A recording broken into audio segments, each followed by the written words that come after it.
marka koowaad allah mahadle nabad isku soo kaa celiyey marka xigana adinkaa mahadsan oo qorraxda waqti taagnaa soo dhoweyn iyo mataqaanaa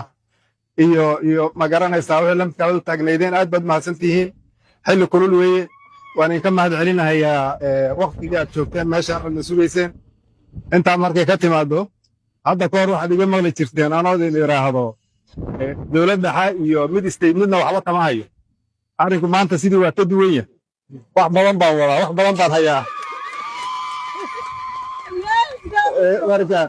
insha allah haddii ilaah yidhaahdo waana iswarsanaynaa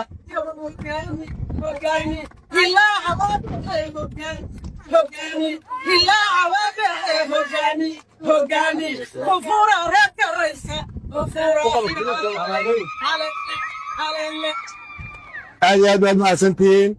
salaam baan idin wadaa madaxdii sare dowladda dowlad mis baan idin wadaa maamul baan idin wadaa marti fara badan baa daba socoto imaan doonto insha allah marka waa laga soo gudbay xilligaan dhihi jiray meella wax kama hayo maanta ku xisaabtama wax badan baan idin hayaa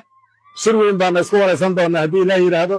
mar labaad iyo mar saddexaad iyo mar afraad aad baad u mahadsantihiin asalaamu calaykum waraxmatullahi wabarakaatu